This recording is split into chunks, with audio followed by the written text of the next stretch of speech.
Aminci Allah ya tabbata gare ku masu sauraro kamar yadda muka saba ka muku sharhi kan fitattu da ma tarihin rayuwarsu. Cikin wannan sako za ku ji hukumar zaben Najeriya ta musanta ikirarin cewa shugaban sakin ADC Nafi'u Bala ya samu damar shigar da bayanan 'yan takara. Idan wannan ne farkon ka ko farkon ke shiga wannan channel da na subscribe sannan kuma da na kararruwa domin samun shirye-shiryen mu da zarar mun daura. Hukumar zaɓe mai zaman kanta ta ƙasa INEC ta karyata ikirarin cewa ta baiwa tagin ADC karkashin jagorancin Nafi'u Bala damar tura sunayen 'yan takara gabanin zaben 2027.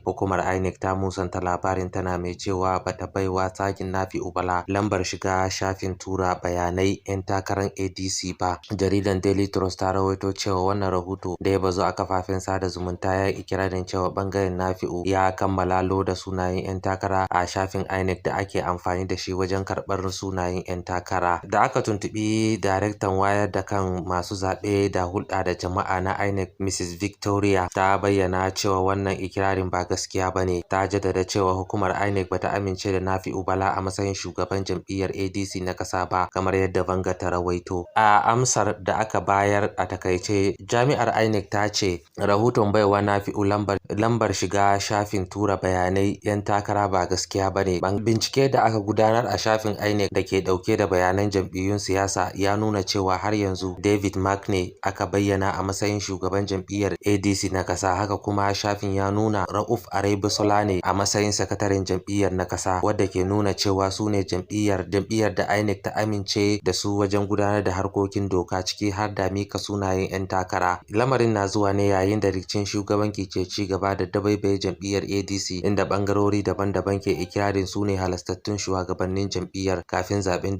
2027. Rikicin ya kara ɗaukan sabon salo bayan ikirarin da bangaren Nafi'u Bala ya ce ya samu damar shiga tsarin INEC tare da loda sunayen 'yan takara, ikirarin da hukumar zaɓe ta musanta baki ɗaya. To ma sauraro kar ku manta ku danna subscribe sannan kuma danna kararruwa domin samun shirye-shiryenmu da zarar mun ɗaura.